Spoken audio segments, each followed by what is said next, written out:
When the week-long joyful holiday of Sukkot ends, we return to our homes.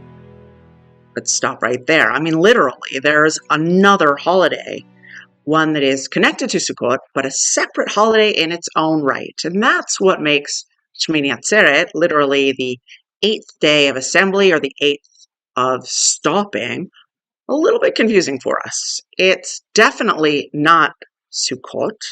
The Torah is very clear that Sukkot is a 7-day holiday. But at the same time, the Bible only mentions Shmini Atzeret in connection to Sukkot. So it's separate, but it's obviously connected, which of course gives rise to a ton of discussion about how to celebrate it and what it all means.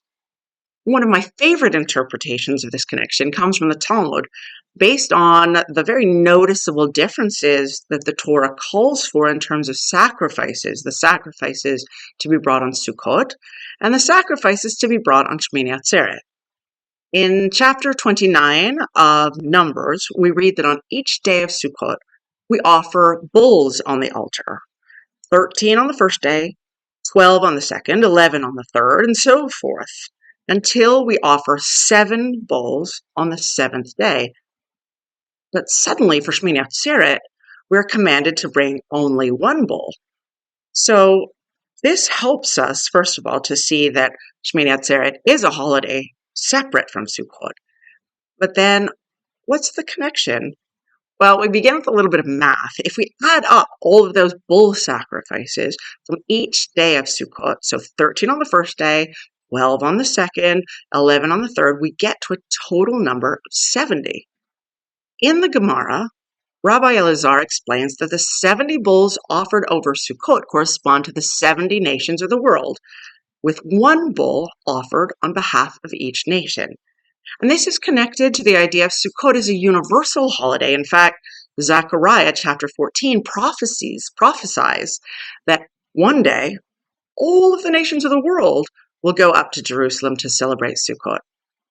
Shmini Atzeret's sacrifice of 1 bull, on the other hand, symbolizes Hashem's asking his chosen nation for just a simple, small, intimate meal to enjoy together. Shmini Atzeret is only for the Jewish people, and it is a modest holiday, just to celebrate God's special relationship with his beloved people. The description in the Midrash is striking. God is like a king who invites all of his subjects to a 7-day feast. And afterward, he says to his beloved, let us enjoy whatever you can find, a little bit of meat or fish or vegetables. It's about the company, not about the food being served. Now, it's not quite clear when it began, but this modest little holiday also developed an additional celebration quite late, that of celebrating the weekly Torah reading cycle at the end of Deuteronomy, and the starting again with the beginning of Genesis. This celebration, Simchat Torah, the joy of the Torah, it's not a real holiday, but a practice that has in some ways come to overshadow the holiday of Shmini Atzeret itself. But in fact, it fits perfectly. If we follow Rabbi Elazar's reasoning that Shmini Atzeret marks the special, unique relationship between God and the Jewish people, then our joyful, loud, public celebration of the great gift that God gave us, his Torah, that is the perfect complement to this quiet and modest holiday. We must learn to be modest and quiet in the fact of our election, and joyful in public in celebrating its gifts.